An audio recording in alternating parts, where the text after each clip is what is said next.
homie. Ain't no love in that history, homie. This that Brian Urlacher ministry, homie. This that Walter Payton 85 energy, homie. This that Mike Dicker Hester history, homie. Bear down. We can't win. Bear down. We can't win. Bear down. We can't win. Bear down. We're not your friends.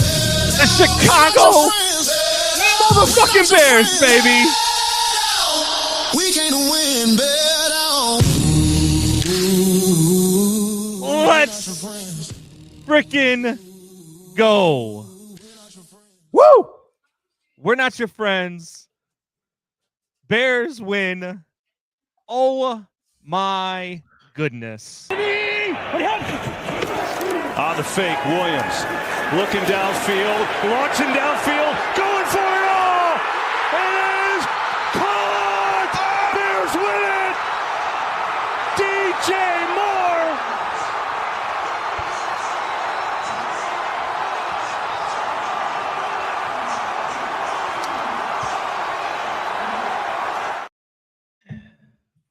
Fitzy, look, man, we Speechless. talked last night.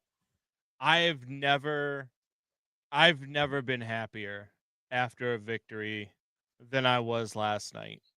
That look, and that includes the 2006 season when we went to the Super Bowl. Watching that game and watching the way a Bears team that quite frankly didn't deserve to win that game find a way to win that game. Yeah. It's just, Yeah. I mean, dude, so much fun, man. So much fun. You watch this team and you watch what they do and they never give up. And look, they made some mistakes yesterday. There was that play call on the first drive on 4th and inches was maybe the first real mistake by Ben Johnson play calling wise in his tenure as a Bears coach so far. But the man, first one you just could plays, solidly man. say, yeah. The first one you could solidly say that that's you're just averaging a bad 6 call. yards There's a carry. There's You're no averaging 6 yards a carry on that drive. and you're moving and shaking, and even Zacchaeus is catching the ball. And the throw to Zacchaeus on the sideline and that drive is beautiful. I mean, and plus the throw we just watched that I've watched like 20 times, which usually I only watch baseball highlights that many times. Yeah. You still got a problem with DJ because there's wide receivers who make that catch in the league, but not 20 wide receivers, and probably not 15 wide receivers.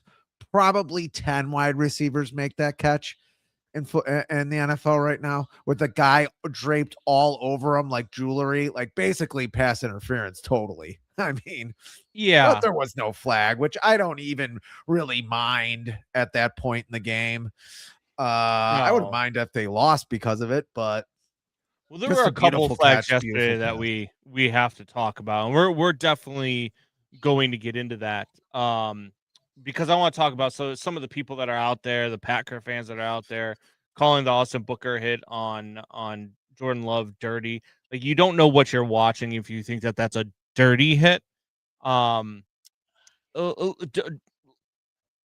duck.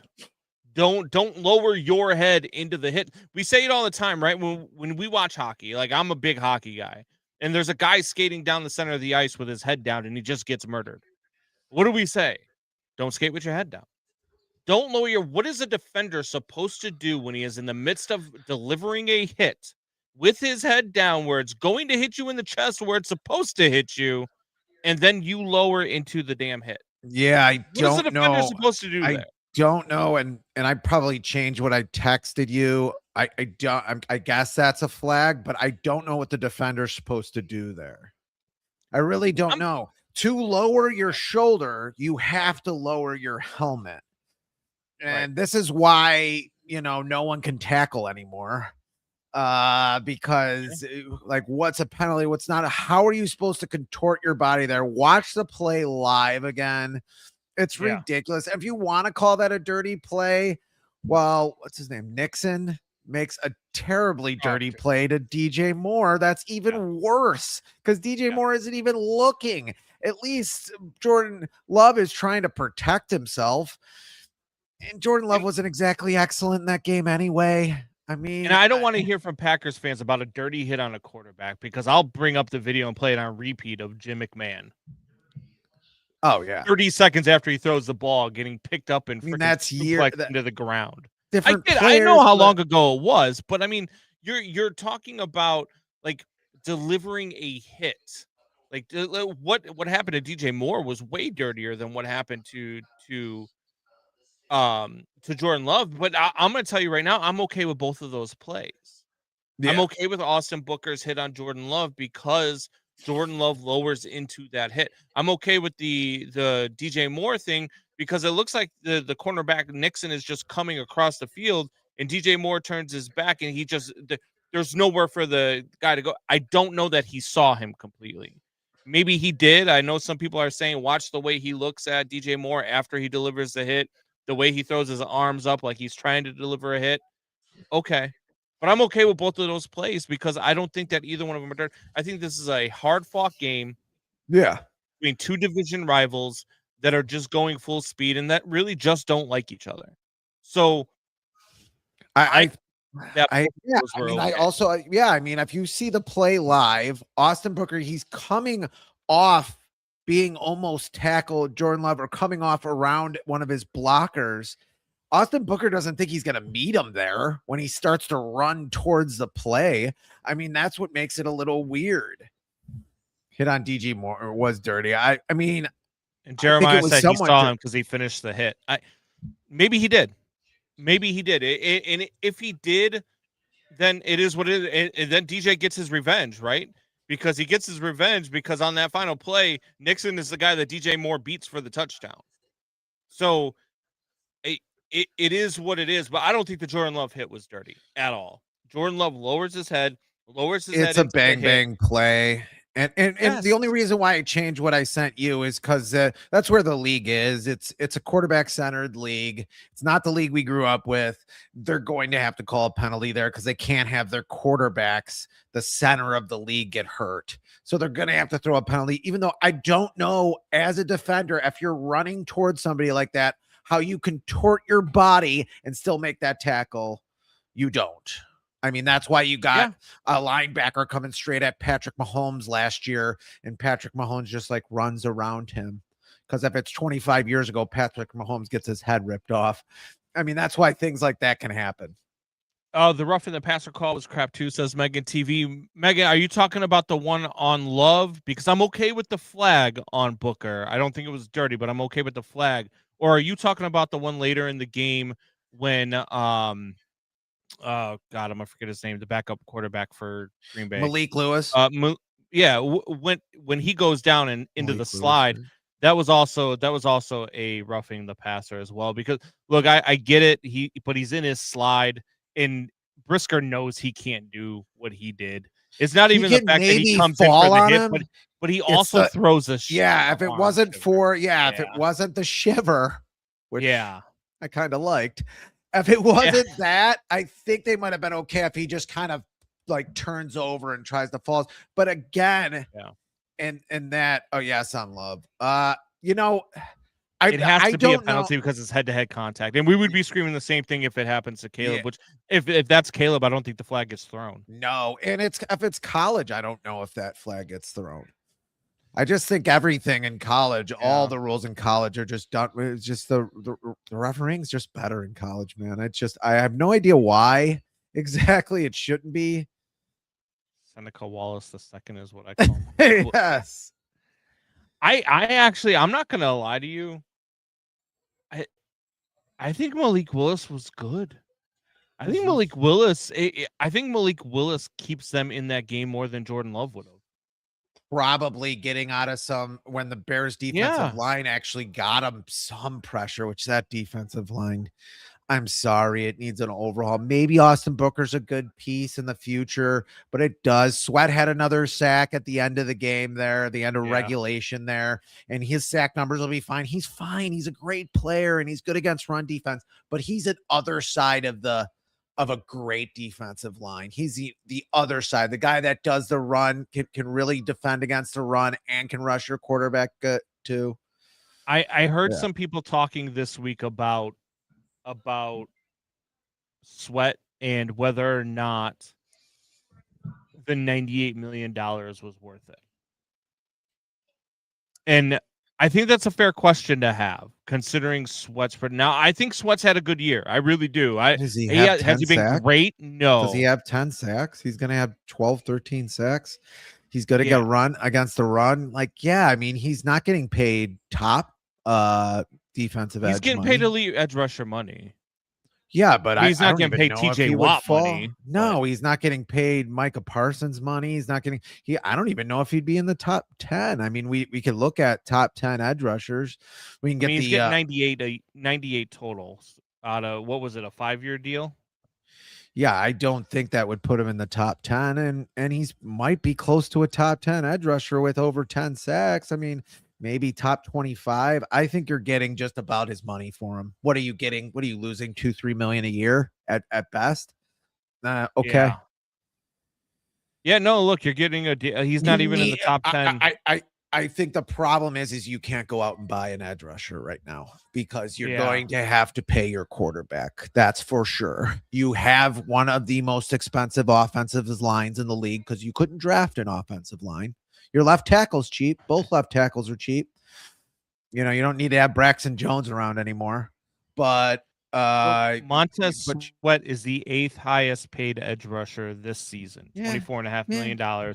He's getting paid more than Rashawn Gary and Trey Hendrickson, but guys getting paid more than him on the AAV. TJ Watt, Brian Burns, Josh Hines Allen, Nick Bosa, Max Crosby, Danielle Hunter, and Myles Garrett. Micah Parsons isn't up there? Didn't I say Micah Parsons' name? I'm not sure. I'm looking at, this is according to Market Play. No, not Market. What is 75th in win rate against qualified pass rushers. Yeah. I mean, a little bit, like I said, he's the other guy on the side of the line guy. So yeah, maybe you're paying him 3 to 5 million more than he deserves. I mean, I don't think it's something to pick at. I really don't. So the reason why what's his face is not Micah Parsons isn't on here is because his salary. Can we celebrate a little bit more here? I feel like we're losing ourselves in the minutia here. I used to play poker. You play poker, right? So I used to play poker. We used to have crazy giant games. This is when the World Series of Poker was out and everyone would play. Even people who didn't play at all. I have a picture behind me. It's not behind me now because I have the tree, but of my brother playing with me and my brother playing with my grandfather. So I've been playing poker forever. And we used to play. Oh, this is a quick story. We used to play.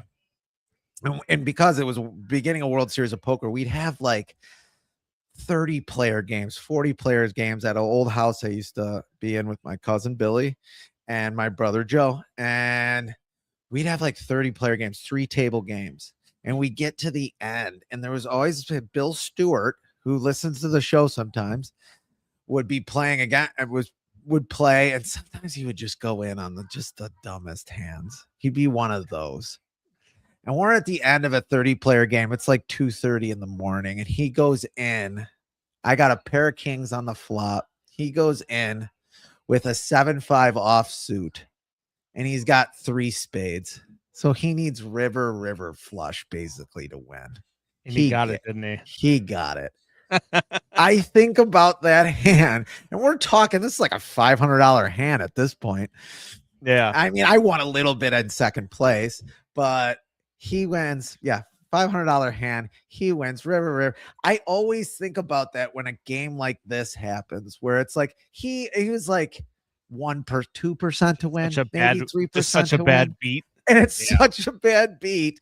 And my mind is always like playing the percentages, even before that they came out with the app for the percentages, just because of my mind's always in poker.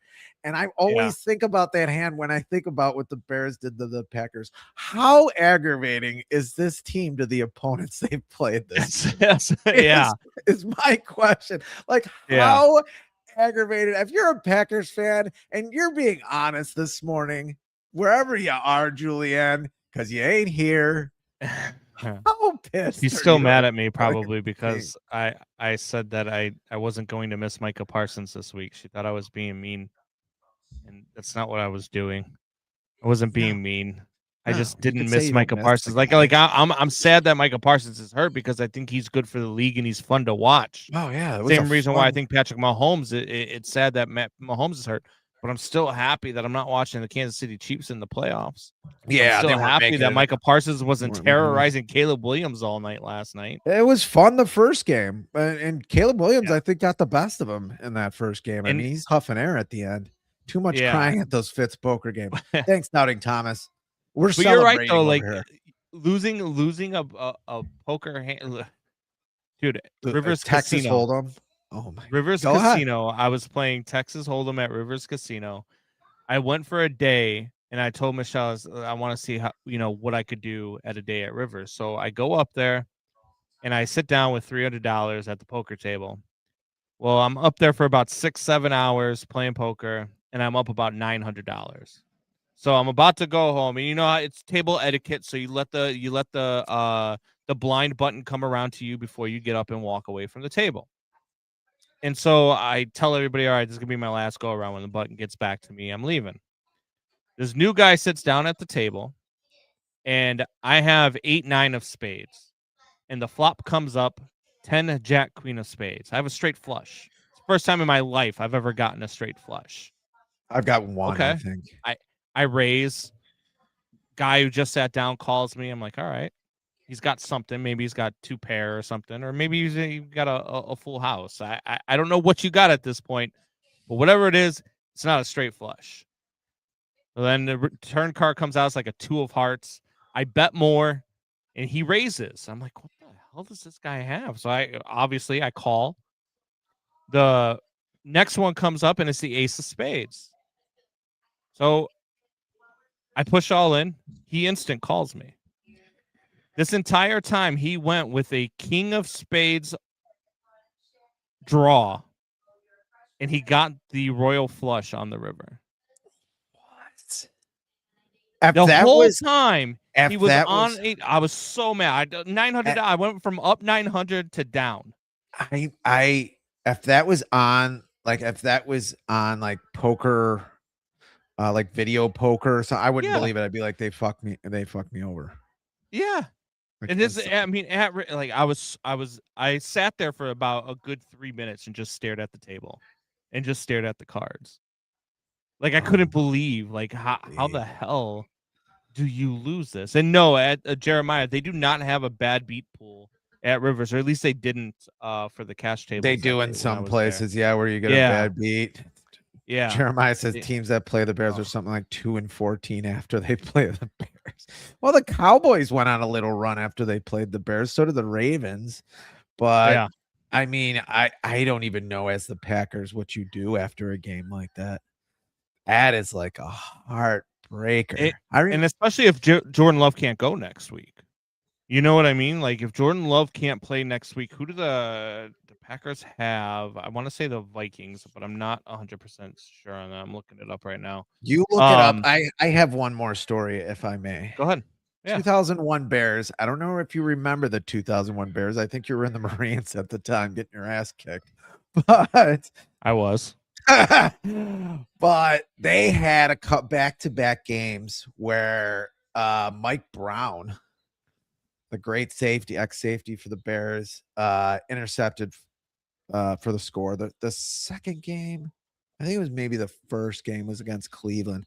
And they got an onside kick out of back. Shane Matthews, or talk about a guy who couldn't throw a forward pass. He had a noodle arm. He couldn't throw the ball. Like, he could not throw the ball hard. Like, would not have been in the NFL right now. There's no way. He, got him back, whatever. I'm driving back to Eastern Illinois University with Frank Evans, another guy who's listened to the show. He's a cop now. And we're driving. They win the game. We're listening on the radio. They win the game. I'm driving. Actually, we're not both driving. And we cheer. Both of our arms are in the air, and then we look at each other. We both see that nobody has the steering wheel. He had to grab the steering wheel. We almost died. I was thinking about that game last night. Yeah. Like, just the most unbelievable. I could not believe it. I know I texted you at one point, like, buddy, this is not going to be the game. Like, there's the 06 team, right? Like, what didn't the 06 team win 4 games without scoring an offensive touchdown that year? Yeah, something like that. Or maybe it was the 05 team, but they had that Cardinals game where the Niner game. Hester comes all the way. Hester takes one back, and there's like Brian Urlacher won defensive player of the year that year, which for a I think it was the doesn't 49ers game where they Peanut punches the ball out and they're down by like 2 touchdowns. Peanut punches the ball out. They return it for 6, and then on the next drive, I think they had a pick 6, and all of a sudden they win the game, and it was like, what the hell is going on right now? This team is fun to watch, man, and this team is never out of it. You feel like you've got the head coach, you feel like you've got the quarterback, you feel like you have all the pieces in place. Now. Are they the Commanders from last year, though? I don't think so. Well, Commanders went to the NFC title game. One guy gets hurt, but I don't know if the Commanders are good, even if Jaden Daniels is healthy and on that team. That thing did not look right, even when the Bears were playing the Commanders in Washington. It didn't look right that night. And the Bears weren't even playing the way they're playing now. The Bears didn't really have that run game buzzing yet in that game. And that didn't look right. I mean, I don't know. I just think the difference here, a lot of this stuff can be replicated season to season. A lot of this stuff is consistent. You have an offensive line, like none of these guys are going anywhere. I feel like even if a couple guys get hurt, you got guys behind them. I think that this is a winner. One guy gets hurt, you're in trouble. Caleb Williams gets hurt, you're in trouble. Like, because he's papering over. Well, of course, any team that loses their quarterback is in trouble. Even though the only reason the Bears won last night was the defense. I mean, I don't. You could say they gave up a lot of yardage. They did, but they didn't give up a lot of scores. You score 16 points. The opposing team scored 16 points at home for you. You should win every single one of those games.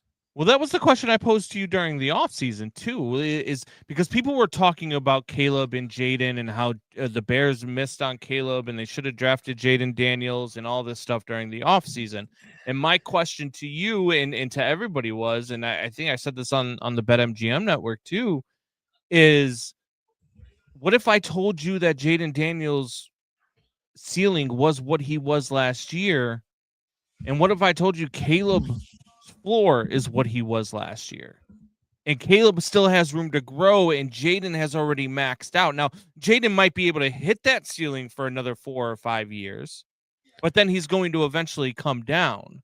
Caleb is going to keep going up. He's going to eventually. That's where I think people needed to look at that. And that's why I've always said, and that's why I catch a lot of flack from Pat Boyle, who tells me all the time, because him and I went at it, because I told him Jaden Daniels is not better than Caleb Williams. Caleb Williams is a better quarterback than Jaden Daniels. He's like, oh, you're out of your mind. You're out of your mind.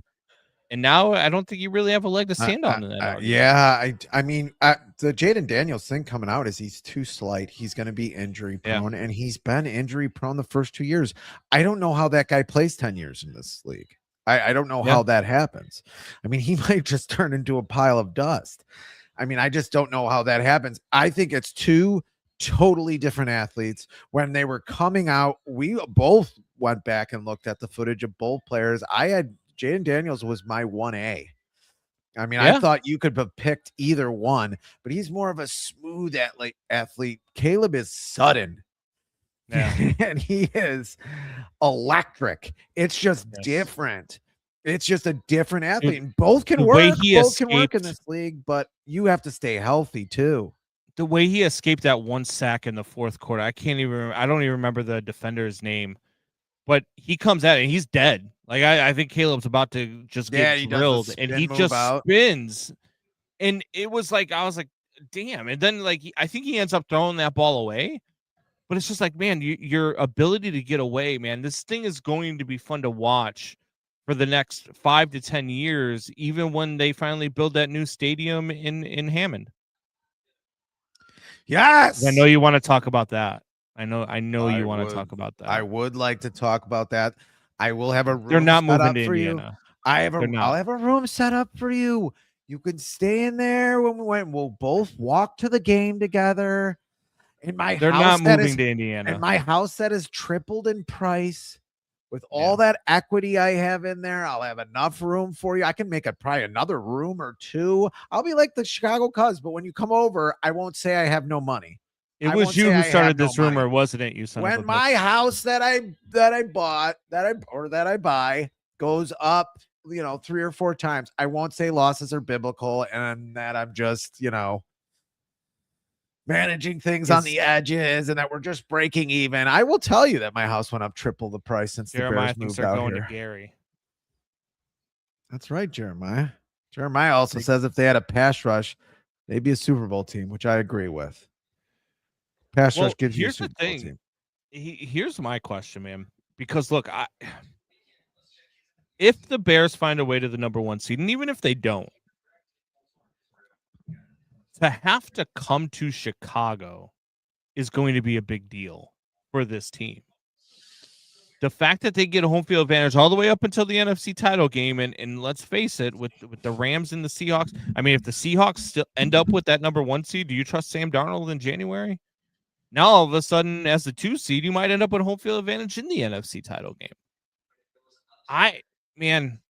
Look, I like where this team is at, and I've heard a couple of people say this week, and I don't want to say it, and I don't want to talk about it because I don't want to jinx anything, but I put out a video yesterday talking about how it's okay for Bears fans to talk and be confident.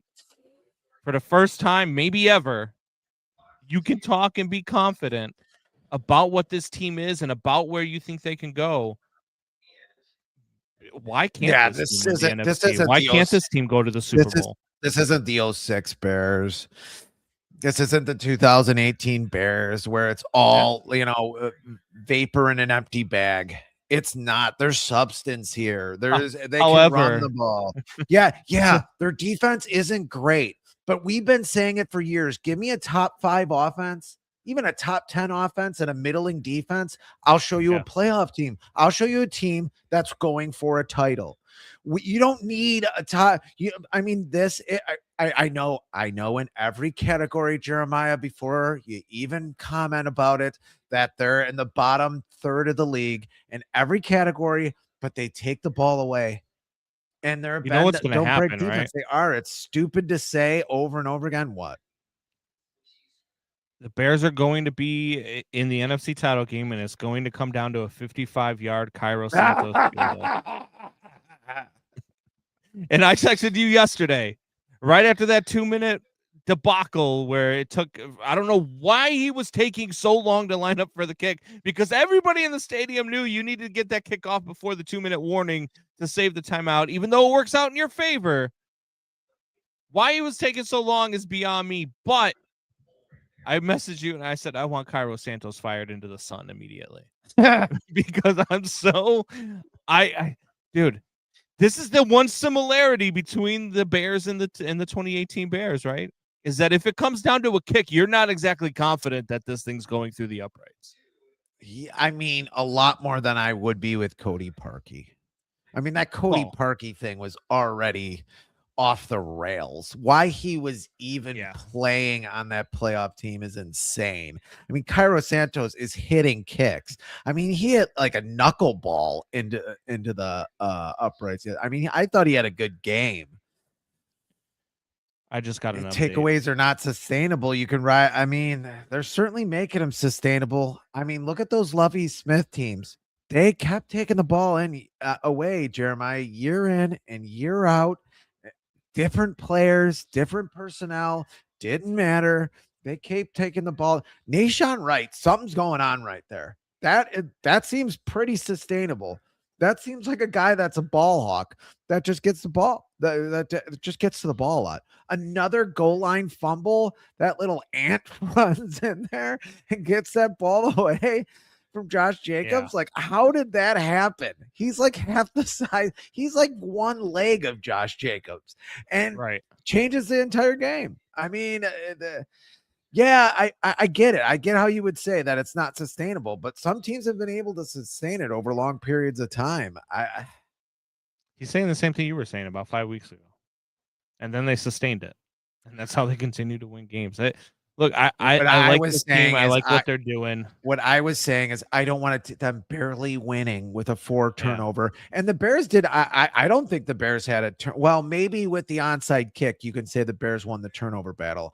I count that goal line play by Ben Johnson where he's hiking it to I don't know who. I don't know who wrote up that play. Someone's that I was saying, what's his name? Declan Doyle, the offensive coordinator that no one knows who he is. Yeah. Needs to grab him and save him from Ben Johnson from himself sometimes. That's a turnover. It's not the right time for that play call. Turnover. That's a turnover to me, and that's a costly turnover. That's a play call on 3rd and 3 when you know you're going for it anyway. That's a play call on 1st down. That's a play call on 2nd down and goal. That's fine. 4th and inches when you are averaging 6 yards of rush on that drive.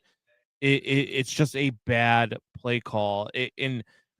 I love Ben Johnson. I trust Ben Johnson 110%.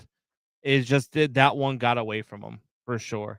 I don't even know if they this get just it. in from Mike Garofalo, by the way. Emerging as the top candidate for the New York Giants head coaching job, Notre Dame's Marcus Freeman. Yeah. You know, when you first said it, what is it, 2-3 weeks ago when they played their last game, it did make a lot of sense. It did make a lot of sense, but another defensive coach for the Giants. I guess they went offense, and now they got to go back defense. I don't know. I don't want Marcus Freeman to leave Notre Dame. Why can't the college coaches just stay with the programs that they rebuild and they make like Notre Dame's program? This is the first time since Lou Holtz that Notre Dame's program has been what it is now. And there's just no, like, I don't know. I'd hate to see it go. I'd be happy for Marcus. I think Marcus is a fantastic coach. I think he's a leader. I think he will do well, especially with that Giants. I think I think that's the sexiest job on the market this offseason because you've already got your franchise quarterback. You've got your franchise wide receiver. You've got a lot of talent on defense. And you probably have your franchise running back, even if you decided you wanted to draft one in which they might have a top 5 pick. And guess who's coming out of the draft? If Marcus Freeman goes there, he's already coming out of the draft. But if Marcus Freeman goes to New York, guess who he can draft? Jeremiah Love. And now you have your franchise running back with your franchise quarterback, your franchise wide receiver, and the talented defense. Look, that's a talented team, man. And I know they're not winning a lot of games. I know they're going to have a top 5 draft pick again this season, but they're not winning because they don't have talent. They're winning because they didn't have leadership. And Marcus Freeman would definitely bring that there. And I think he'd be successful immediately, especially in a very wide open NFC East. We don't know what the Cowboys are going to look like next year. We don't know what the Eagles are going to look like next year. So, I mean, that is a prime landing spot for any head coach, but especially Marcus Freeman, man. Especially. Yeah, I mean, it just depends what he wants to do. I mean, I remember when Nick Saban left the Miami Dolphins to go to Alabama and they, asked him, "Oh, why did you quit on the NFL?" And he's like, "Well," and he's a pretty honest guy. I mean, he's a scumbag, but he can be brutally honest sometimes. And Nick Saban was like, "Well, I'd rather have 3 or 4 first round picks a year," or I think he might have said 4 or 5 because that's what Alabama basically gets every year.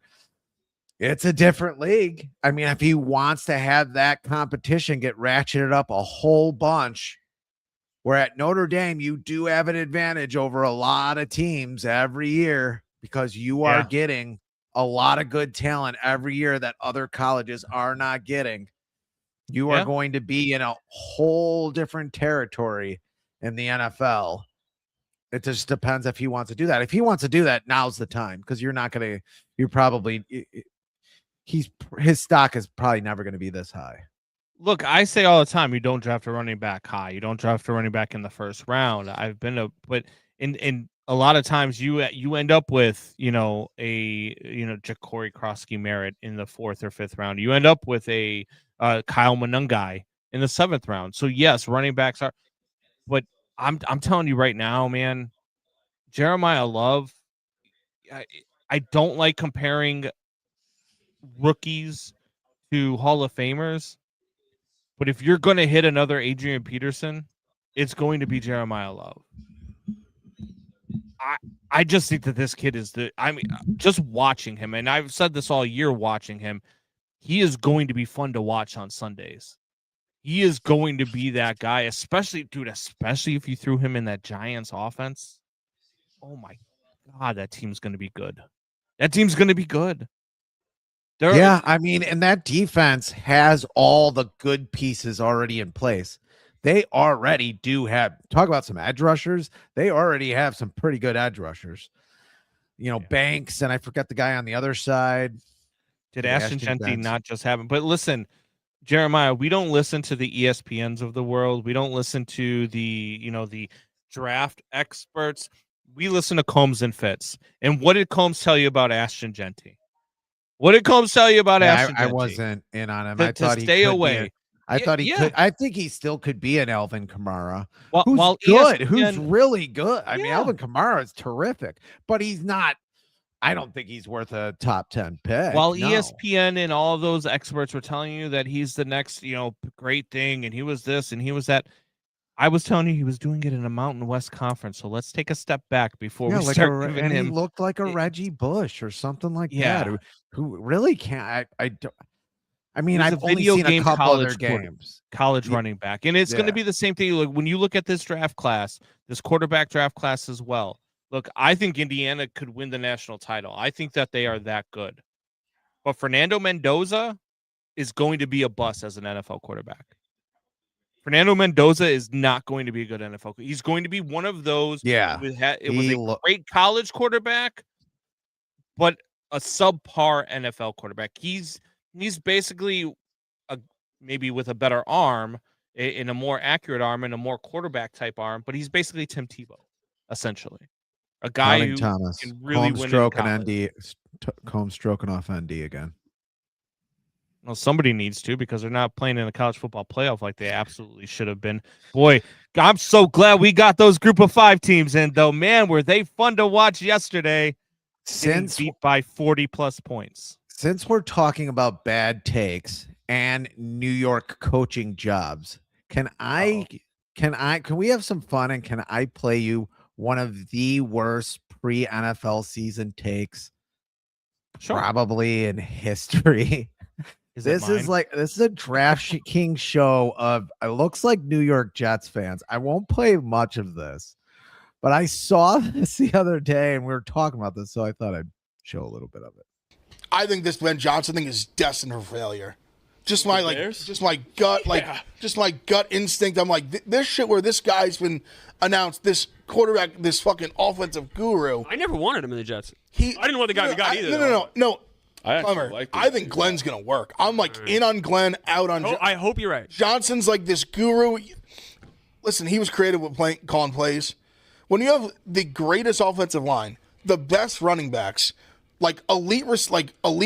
Notice how you said elite S tight end on running backs, because you barely get one good one. You get 2. When you have all the.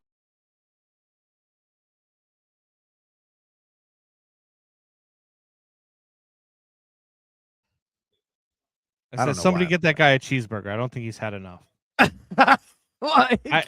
He's eaten all of them. I know. Look, I think he ate one of the Detroit Lions running. I think a lot of people had that take, though. I remember Colin Cowherd. I never Colin Cowherd after week 2. I know. Colin Cowherd was talking about, Ben, this thing was a bad hire. It's not going to work. They missed on Caleb Williams. Caleb Williams and Ben Johnson aren't going to mesh. And then last week, what did I hear Colin Cowherd say? Just 8 weeks later, Ben Johnson's the best hire since Sean McVay.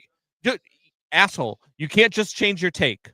You can't just change your take just because now it's working. No, what you say, Colin, is, man, I missed on those. This thing looks really good now. Now you can't just change your take like you didn't happen 8 weeks ago. Maybe I wasn't reading that, but I don't remember a lot of people having that take. But whoever did, how could you watch the Detroit Lions, and I know Jared Goff went to a Super Bowl and he looked good, but the guy is like a robot back there.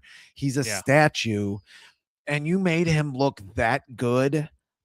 They did have a great offensive line. I think Jeremiah said that offensive line wasn't good until Ben Johnson started calling plays. I can agree with that.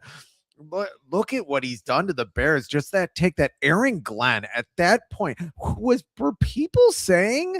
Were people actually saying, oh, Aaron Glenn, that's a great hire for the Jets, but the Bears got Ben Johnson? Oh no. Everybody had wanted Ben Johnson for like 2.5, 3 years. Like, what are we? Yeah.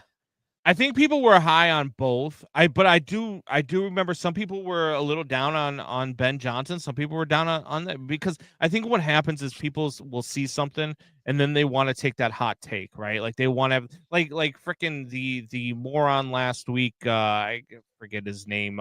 Broussard, who said that Shedeur Sanders is absolutely going to outplay Caleb Williams this week. Oh my! And then he looked like an asshole. You know what I mean? Like, you can't. People will just take these takes on hopes that they hit. And I'm here to tell you, look, I say a lot of things that people will disagree with in the moment. But if I say them, I mean them.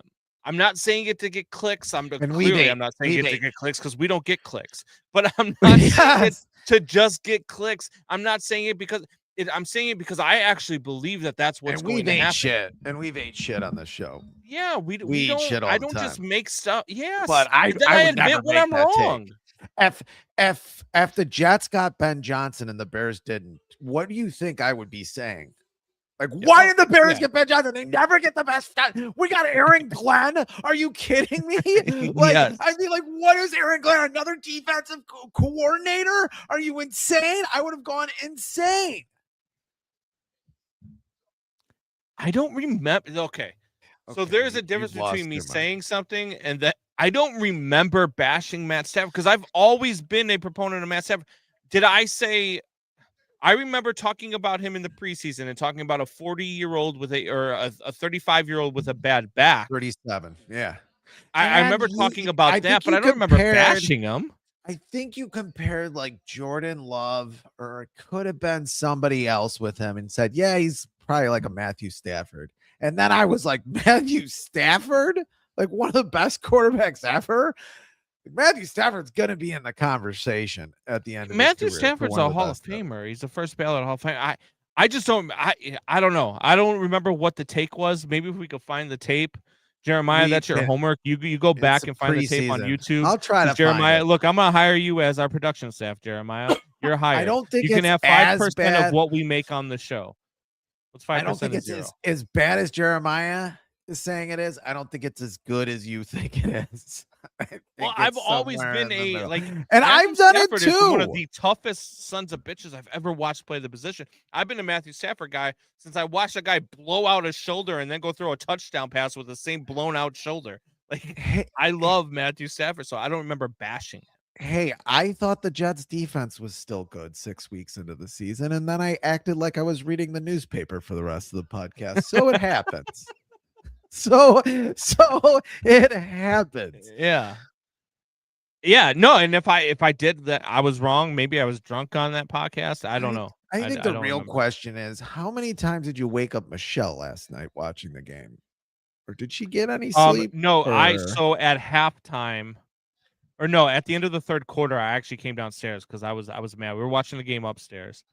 Me, her. Oh, you got mad and you changed spots. I did. I got pissed and I came downstairs because I had to do the rundown for this morning's show for BetMGM. So I was doing the rundown and watching the rest of the game. And then all of a sudden things are getting interesting. And I mean, I hopefully she's not listening. And she hasn't noticed yet, but I put a hole in one of our ceiling tiles in the basement. Oh my God. I got so excited that I jumped up and I cracked one of them with my head. One of the Bears players when Ben Johnson took his shirt off. Yeah. Except our ceiling's a lot lower, so I hit it with my ceiling head. To which play? On the game tying touchdown. Oh, so in celebration. Yeah.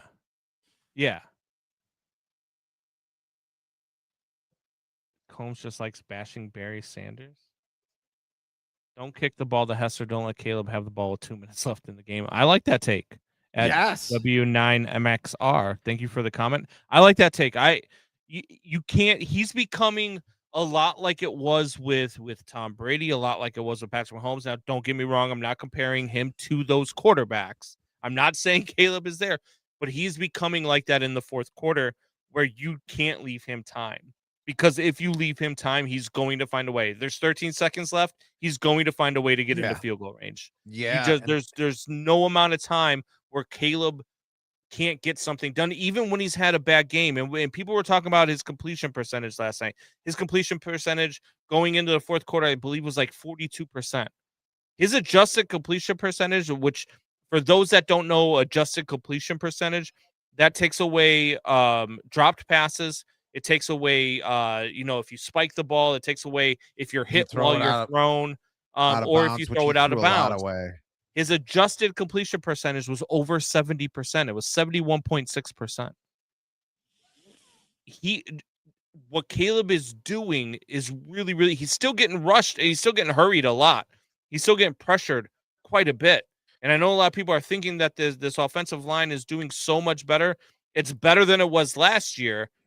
But I think Caleb makes it even that much better than what that is. You know what I mean? Like, because he's able to find the way, I think Caleb's just fine. And then you come down to having the ball in his hands with a chance to tie or win the game. I don't know that there's a quarterback. There's going to be quarterbacks I trust as much as him, but I don't know that there's a quarterback I could think of that I would trust more than him with the game on the line. No, I mean, it's like I said, if you watch that game a couple of weeks ago, right before the Packer game, the first Packer game, Cincinnati against Buffalo, and you watched Josh Allen, and then you watched Caleb Williams, it wasn't much different. I mean, people can lambaste me if they want. Sloppy win, too many penalties. Wow. Why? Who like this guy? Who taught him how to type? Does he ever have fun? You know what? That's actually his wife's typing for him there. He capitalizes and he uses punctuation. There's no way John knows when to end a sentence. There's no way. I mean, but I just think that the thing with Caleb is same thing with Josh Allen, is that he can make throws from so many different arm angles in so many different ways and scenarios on the field that it just takes in so many throws. Plus, he can get out of so many sacks that at the end of games he doesn't throw as many picks as Josh Allen either. I'm trying to figure out this guy's name. At Fall Times Flatica Chief Cop 6141 says bear the fuck down. I agree. That's a mouthful. Bear the fuck down. You have to listen. We will bring up all comments. We always do. And thank you for joining the show. But now I need an explanation as to what the name is. There's got to be an explanation to the name. I need to know what it is. At Fall Times or maybe it's ATF All Times. ATF All Times. Flata Flaka. No, it's FLATA. Flatica. Man. Flatica Chief Cop. Maybe we're too white. I was just about to say that, but I'm glad you said it for once. No, it's not. Listen, that's not a. I just don't know if maybe there's something. No, I know it's not a nah. You know, Julianne's the only racist that's on the show. That's fair. My understanding, he's tied with Peyton in comeback wins under the age of 25. It takes a team to win. His team has his back even with misses. The leadership alone changed the locker room. I like that. I mean, he's right. The Iceman coming through. I love when Caleb, after makes a throw, turns around, puts his hand in his pockets, and then after the throw. After the throw, he just turns around and he watches. He puts his hands in his pocket, like to warm his hands back up, and then hits the Iceman Sully. Which throw was that? On the fake, Williams looking downfield, launching downfield, going for it all. It is caught. DJ Moore.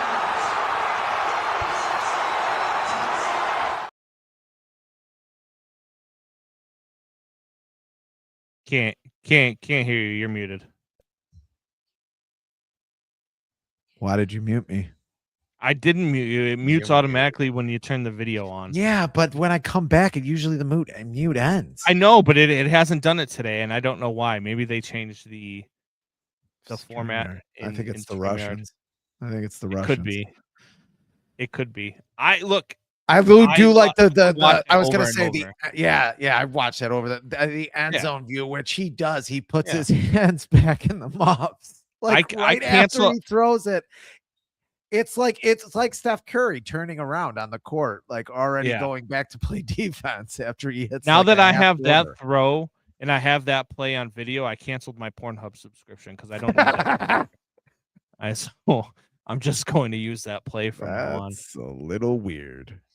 He puts his hands in his muff, as Tom Brady would say. Yep. I put my one hand in the muff. Little weird.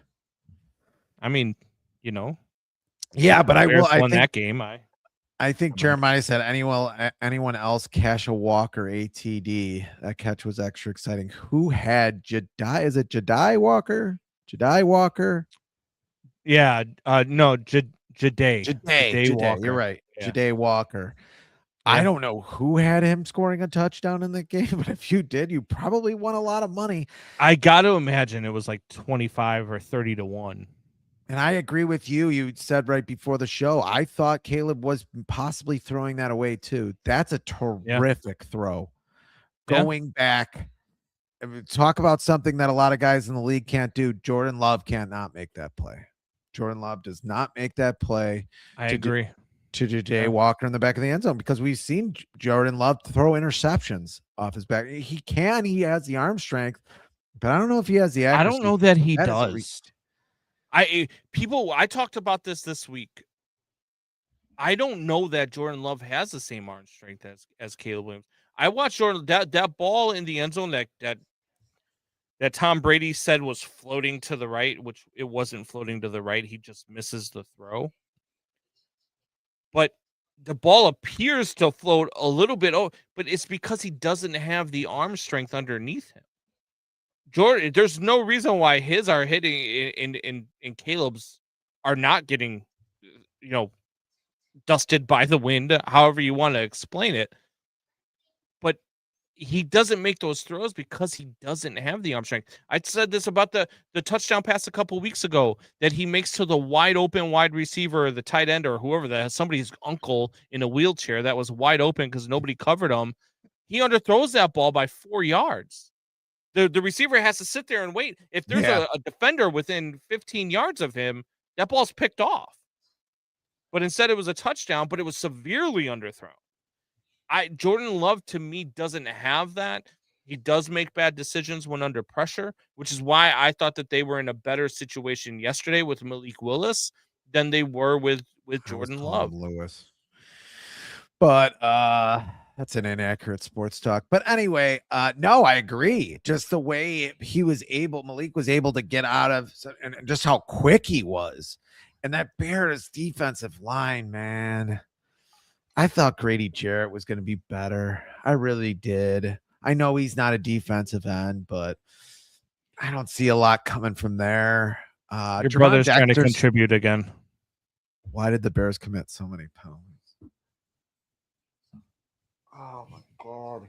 It's embarrassing. You're embarrassing me. But his wife is texting for him because, again, he uses punctuation. You're embarrassing me in front of Combs. And I once played a video with a black man's penis in it on the show accidentally. I didn't even know it was in the video.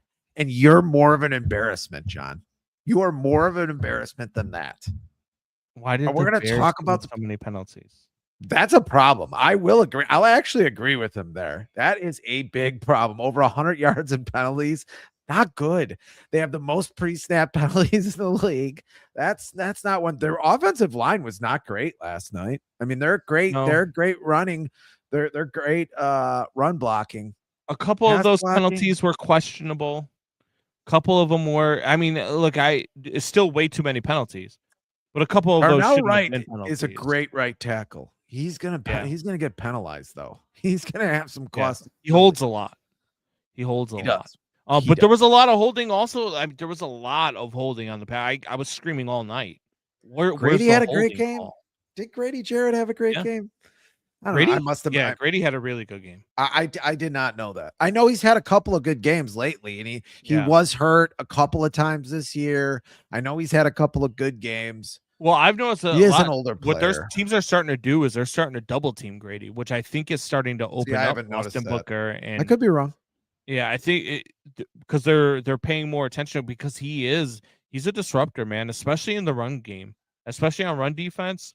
He finds a way to break through, man, and he stops a lot of runs in the backfield.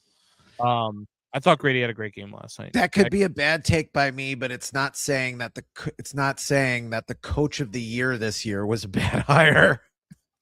And that Aaron Glenn of the Jets, he's gonna turn the Jets around. How are the Jets doing? It's terrible now, especially. Yeah, I mean, and people are wondering whether or not the Jets are hiring again in this offseason. Well, we thought Aaron Glenn was going to barely make it through half the season, but I think I thought that the Jets would have been better than what they are, and the fact that they're not makes me wonder whether or not Aaron Glenn gets a second season in New York. I don't think he does. Stops in the red zone.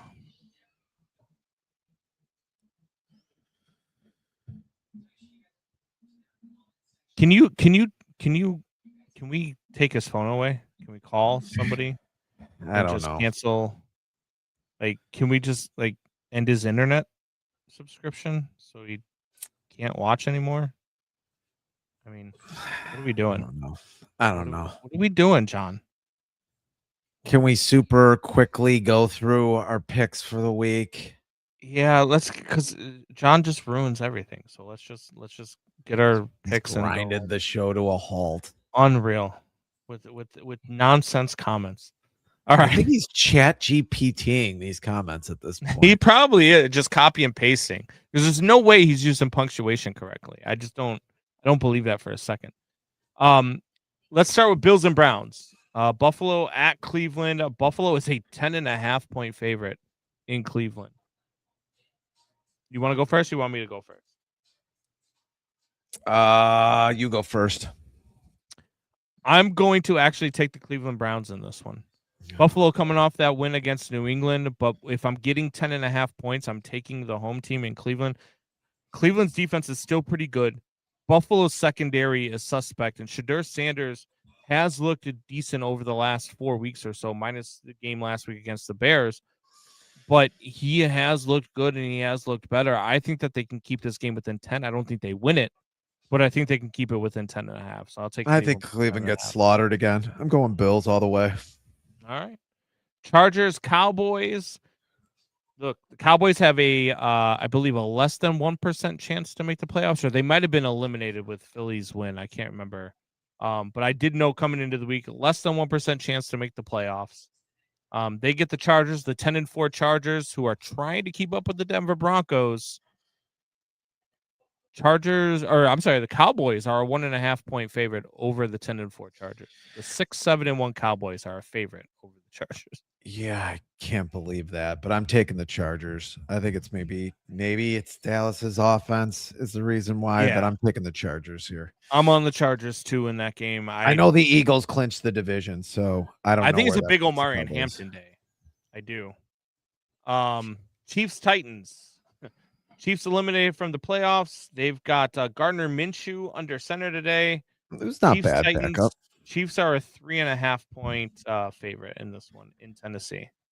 I'm still taking the Chiefs. I don't care. I think Gardner Minshew is okay. I know you're going to say Cam Ward's name at some point, but I don't care. I'm taking the Chiefs.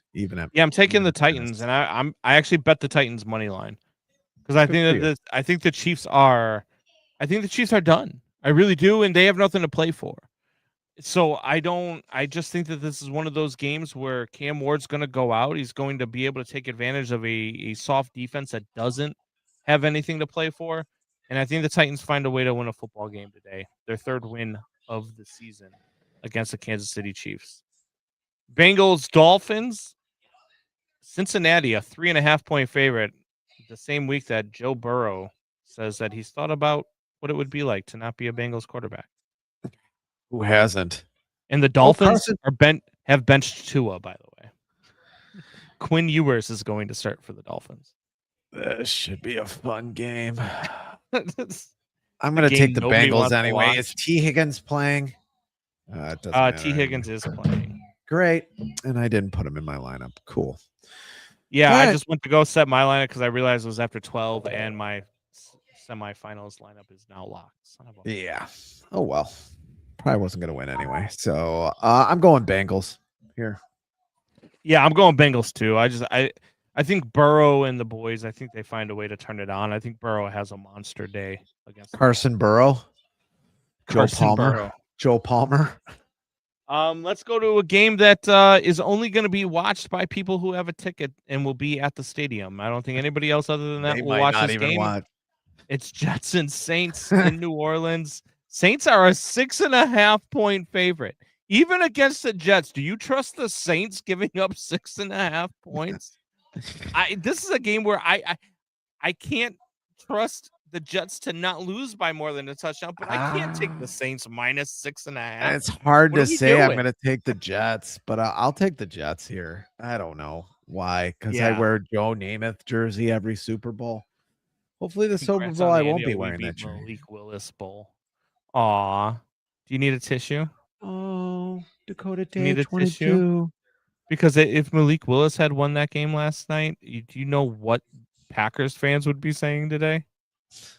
How entitled Packer fans would be? Oh, we own you. Oh, we beat Malik Willis. I don't care. Did you think Jordan Love was? I don't know. I don't care if we beat Willis Reed. I don't care if we beat freaking Willis DeTemple. Joshua Jacobs. I don't even know if that's a real person. I don't care who was under center. Did you see Malik Williams? Bears are up 2 games in the division. Deal with it. Williams. Did you see Malik Willis's numbers? Do you think Jordan Love is going to have better numbers than that? I don't think so.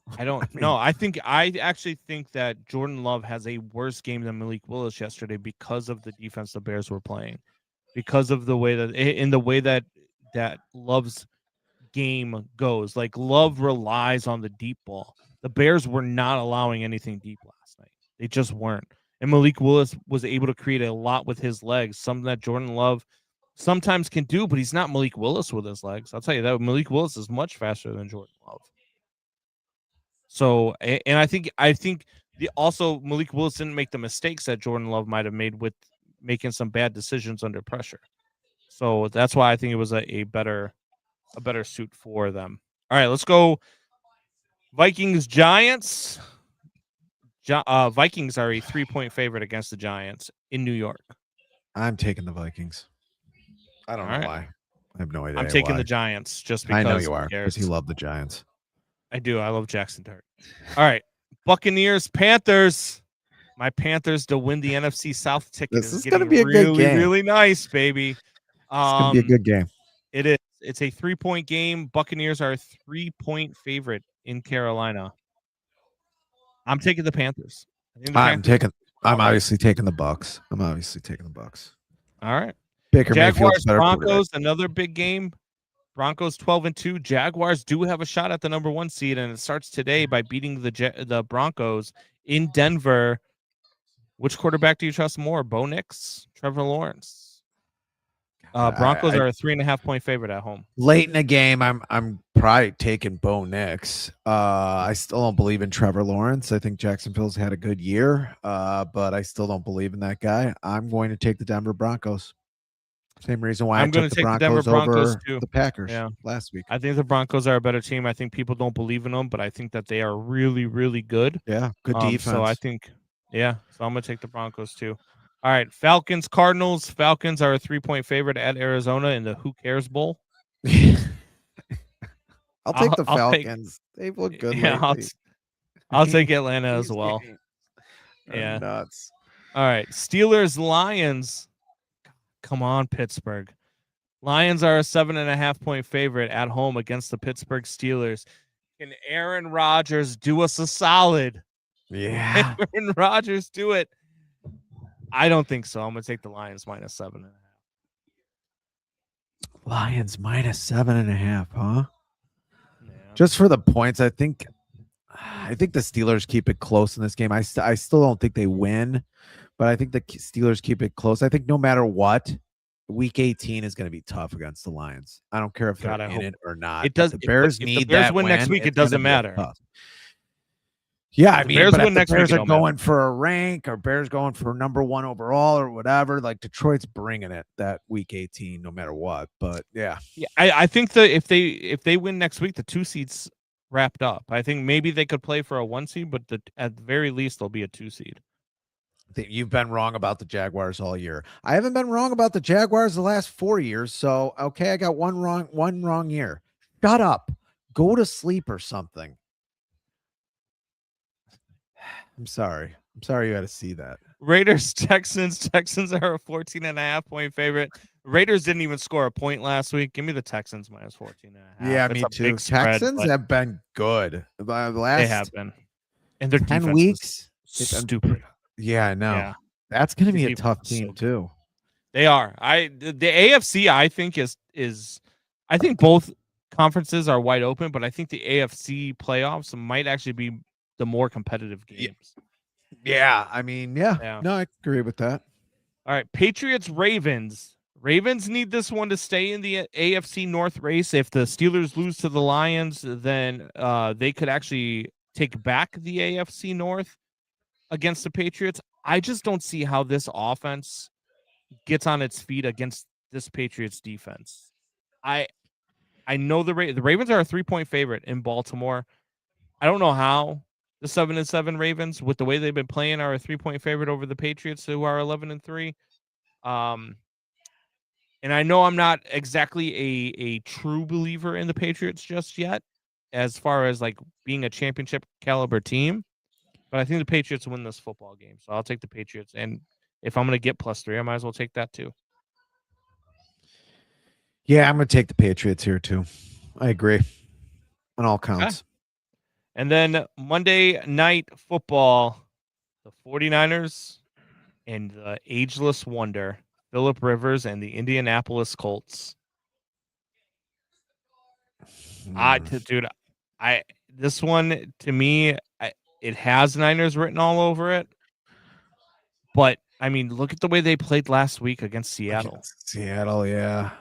I'll take the Colts here. I think they're a much better team than San Francisco. But, man, I don't know that they can do that. I mean, God. Well, Phillip Rivers has to throw for, 200 yards for them to win this game, at least? You think you can trust Phillip Rivers to throw for 200 yards? I don't know if the arm can take it, but I'm going to see what happens. I'm going to go for America, even though I broke up with America last week during Fitzgibberish. I'm going to pick the Niners based solely off the fact that I have Christian McCaffrey and I'm in the fantasy football semis. Okay. So, that's why I'm taking the Niners. All right. You ready to get the hell out of here? Yep. All right. Megan TV says, Rye, you shouldn't alienate one of your 5 viewers. He does it to himself, Meg. Go away. One of your 5. Wow. First of all, Megan, right now we have 15 people watching us on all platforms. Yeah. Not 5. So take that. And second of all, you're one of those 15 viewers. Well, it just popped up to 18. How about that? Look, we are rising. We are rising. And go take a look at our views on our YouTube shorts. We have thousands of people watching us, Megan. She's never going to watch. He's never going to watch again. That's fine. Doubting Thomas started a GoFundMe for my tree in 2026. My tree is the most popular person here. Bears play Sunday night next week. Big game against the San Francisco 49ers. Oh, yeah. It's going to be a big one. We will be back here. Same bat time. Same bat channel. Tell your friends. Tell your neighbors. Tell your enemies. See you later.